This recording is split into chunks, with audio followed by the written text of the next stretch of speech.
Pangalawang outing na namin this year. Malimit lang kasi kami mag-outing para hindi mahalata mga taong pinagkakautangan namin. Kasama ko pala mga ka-workmate ko. Yan, mukhang masaya. Kala mo naman, hindi nagsisiraan kapag nasa labas na ng opisina. Nandito kami sa isang resort na malapit lang sa amin.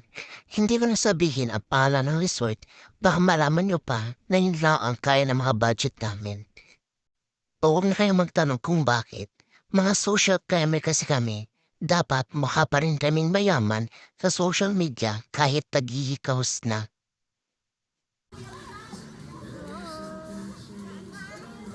Siya pala yung hiniraman ko ng pera na naniwala na pambili ng gamot ni nanay na pinambili ko ng iPhone dahil wala pa akong ipon. Ready nang lumawi ang sirena, Estebaliana.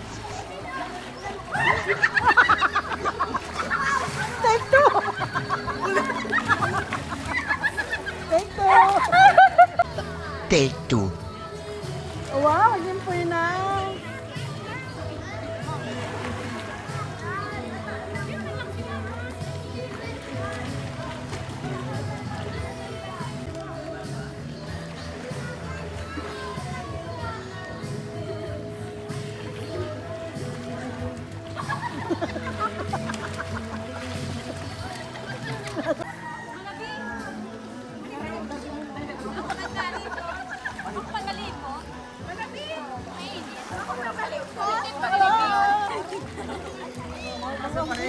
Kaibigan ako na tumag lang ko.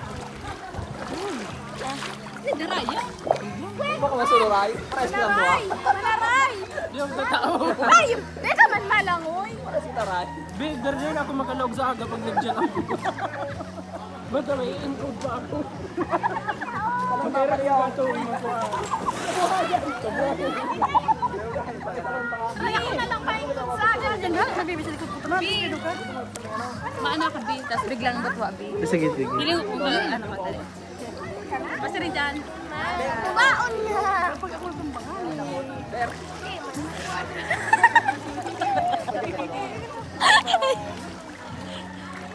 Uy, ako di ano, piling ko kang nagbata ka mag-akinap si Kuya. Nakahanap kami ng magandang view na pwedeng pagpicturan. Picture-picture, pero hindi pwedeng i-post dahil sa dami ng inutangan. Pero pwede namang ibigay sa IG.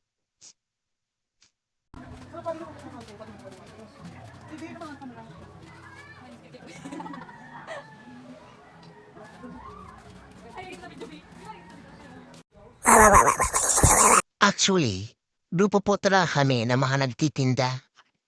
Titinda ng mani, nagtitinda ng Vicks, nagtitinda ng storybooks. Charot. Tininin muna namin kung may nakabantay. Di pa kasi kami nakakapagbayad eh. Babush!